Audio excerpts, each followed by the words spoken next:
준 박사 이준 원장입니다. 오늘은요, 이 무표정과 파킨슨병, 파킨슨 증후군에 대해서 말씀드리겠습니다. 무표정한 얼굴이 파킨슨병, 파킨슨 증후군하고 관련이 있나요? 네, 물론 있습니다. 이것도 굉장히 자주 하시는 질문인데요. 이 얼굴의 무표정은 파킨슨병, 파킨슨 증후군의 증상 중에 하나입니다. 환자분도 파킨슨병이셨는데 상담하시다가 갑자기 이 질문을 하시더라고요. 이분이 이제 진단을 받으신 거예요. 보통 우리가 뭐 초기, 중기, 말기 하면 중기 정도, 한 3기 정도쯤에 해당이 되셨는데요. 이분의 증상이 걸음이 좀 약간 걸으실 때 불편해 보이는 상황이셨고, 걸을 때 이제 이렇게 똑바로 걸으려고 노력하지만 옆에서 볼 때 그게 잘 안 되시는 거예요. 그 다음에 이제 의자에서 일어나는 거, 움직임 이런 것도 굉장히 느린 편이셨고, 좀 이분의 개인적인 또 다른 분하고 다른 특징은 말씀이 굉장히 많이 어눌해지셨어요. 보통 3기 정도면 말씀하실 때 한 70% 알아들을 수 있거든요. 이분은 한 40% 정도만 알아들을 수 있을 정도로 발음 자체는 오히려 3기가 아니라 한 4기나 5기쯤에 해당되는 정도셨어요. 그래서 이분이 질문하는 내용이 좀 굉장히 다 독특하셨어요. 근데 이제 질문을 하시다가 갑자기 이렇게 물어보시는 거예요. 얼굴만 봐도 파킨슨병인지 알 수 있어요? 이렇게 물어보시는 거예요. 그래서 이 말씀을 이제 제대로 못 알아들었죠. 그래서 되물어봤어요. 얼굴만 보면 파킨슨병인지 알 수 있냐는 그 뜻이에요? 그랬더니 그렇게 얘기를 하시더라고요. 그래서 근데 이렇게 직접적으로 질문하시는 경우는 사실 드물어요. 근데 왜냐하면 환자분들 말씀을 이렇게 얘기하세요. 내가 여자분들은 이제 거울을 보다 보니까 내가 몇 달 전부터 얼굴이 표정이 없더라. 약간 화난 표정이더라. 이렇게 보통 표현을 하시죠. 이제 어떤 남자분은 내가 1년 전부터 딸이 왜 이렇게 자꾸 얼굴이 화나 있냐, 뭐 기분 나쁜 일이 있냐, 또 이제 부인이, 이제 사모님이 이렇게 얼굴이 화가 나 있어. 좀 무서워. 이런 얘기를 1년 전부터 계속 들었다는 거죠. 그러다가 이제 본인이 시간이 지나면서 갑자기 손이 떨리고 다리가 이렇게 끄는 증상이 나타나니까 병원 가서 이제 파킨슨 증상, 파킨슨이라고 이제 진단을 받으셨다는 거죠. 근데 이렇게 이분처럼 직접적으로 상담 중에 갑자기 원장님, 얼굴 보면 파킨슨병인지 아닌지 알 수 있어요?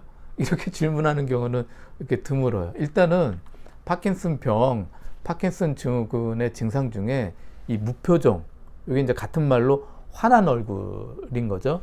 이런 증상은 있습니다. 얼굴이 무표정, 화나는 얼굴이면 파킨슨병이라고 생각해도 되나요? 그 질문이 중요한 질문인데, 만약에 무조건이라고 말씀하시면 그건 또 아닙니다. 무조건이라고 할 수는 없어요. 왜냐하면 얼굴이 무표정해요. 뭐 화난 얼굴인 거죠. 그렇다고 해서 무조건 파킨슨병이라고 말할 수는 없는 거죠. 의심은 할 수 있다는 거예요. 의심은 할 수 있고 확정을 지을 수는 없다는 겁니다. 우리가 파킨슨병 하면 이제 근육이 굳어지잖아요. 강직이 오고 소동, 동작이 느려지고 떨림이 오고 균형 장애 등의 이제 4가지 특징이 있는데, 그 중에 이 근육 강직의 특징으로 얼굴도 이게 다 근육이잖아요. 이 근육에 이제 움직이면서 웃는 표정을 짓고 하는데, 이 근육이 잘 강직이 되면서 표정이 잘 안 만들어지는 거예요. 그러다 보니까 이제 무표정이 나오는 거고, 옆 사람이 봤을 때는 화났나? 얼굴이 무섭지? 이런 느낌을 받는다는 거죠.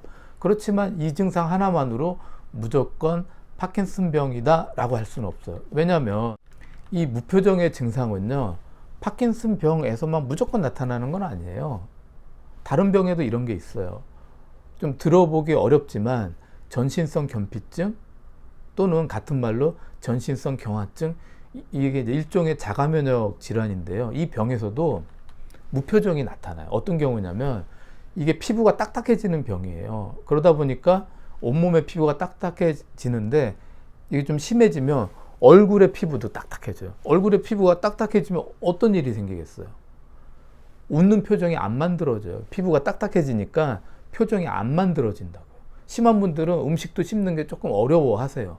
어쨌든 웃는 표정이 안 만들어지니까 여기 경우에도 무표정이 나타난다는 거예요. 그렇기 때문에 무표정 하나만 가지고 파킨슨병이라고 무조건 특징 지을 수는 없는 거예요. 물론 이게 무표정이 있는데 시간이 지나니까 손이 떨리네, 내가 다리가 떨리네, 숟가락질이 잘 안 되네, 내가 한쪽 다리를 이렇게 좀 질질 끄는 증상이 나타나네, 발음이 잘 안 되네, 글씨가 잘 안 써지네, 글씨를 쓰는데 글자가 점점 작아지네, 이런 이제 다른 종류의 파킨슨 증상들이 하나, 둘, 세 개 이렇게 더 추가로 겹쳐진다면 그때는 이제 파킨슨병의 확률이 더 올라가는 거죠.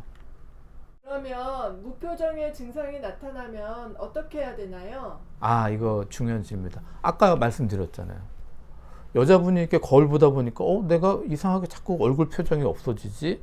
이게 한 달, 두 달이 아니라 6개월, 1년 그러네?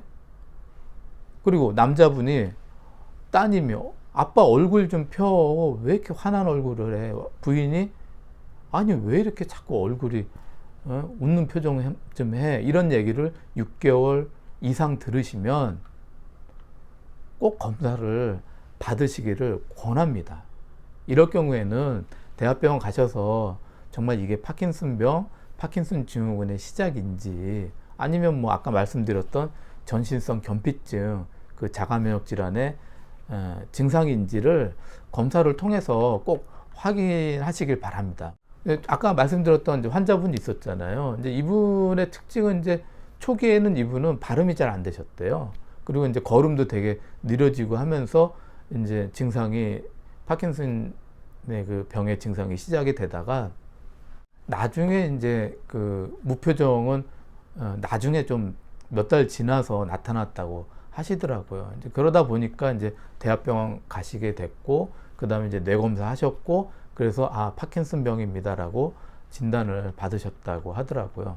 어쨌든 무표정의 증상이 6개월 이상이 이렇게 넘게 진행이 되네. 여기에다가 플러스 손이 떨리네, 다리에 힘 빠지네, 걸을 때 다리가 끌리네. 이런 파킨슨의 또 다른 증상이 겹쳐 있으면 검사 꼭 받아보시길 바랍니다. 어쨌든지 간에 무표정이 파킨슨병, 파킨슨 증후군의 증상인데 무조건 뭐 파킨슨병이 진단받았다고 해서 무조건 또 나타나는 건 아니에요. 그렇지만 말기가 되셨을 때 1기, 2기, 3기, 5기 말기가 됐을 때는 대부분의 경우 다 같이 무표정의 증상이 나타납니다. 근데 이 나타나는 그 시기가 환자들마다 달라요. 어떤 분은요, 초창기부터 무표정이 나타나는 파킨슨병 환자분도 있지만, 어떤 분은 초반에는 잘 안 나타나다가 진단받고 나서 4년, 어떤 분은 6년, 그러니까 중기나 말기쯤 돼서야 나타나는 분들이 있어요. 그러다 보니까 어떤 분은 나는 무표정이 있는데 저 파킨슨 환자는 왜 무표정이 없어? 라고 또 말하는 분도 있어요. 그거는 환자분들마다 케이스 바이 케이스가 있어요. 다들 틀려요. 그러다 보니까 그런 차이는 있습니다. 오늘은 무표정과 파킨슨병, 파킨슨 증후군의 관계에 대해서 말씀드렸습니다. 쭌박사 이유준 원장이었습니다. 감사합니다.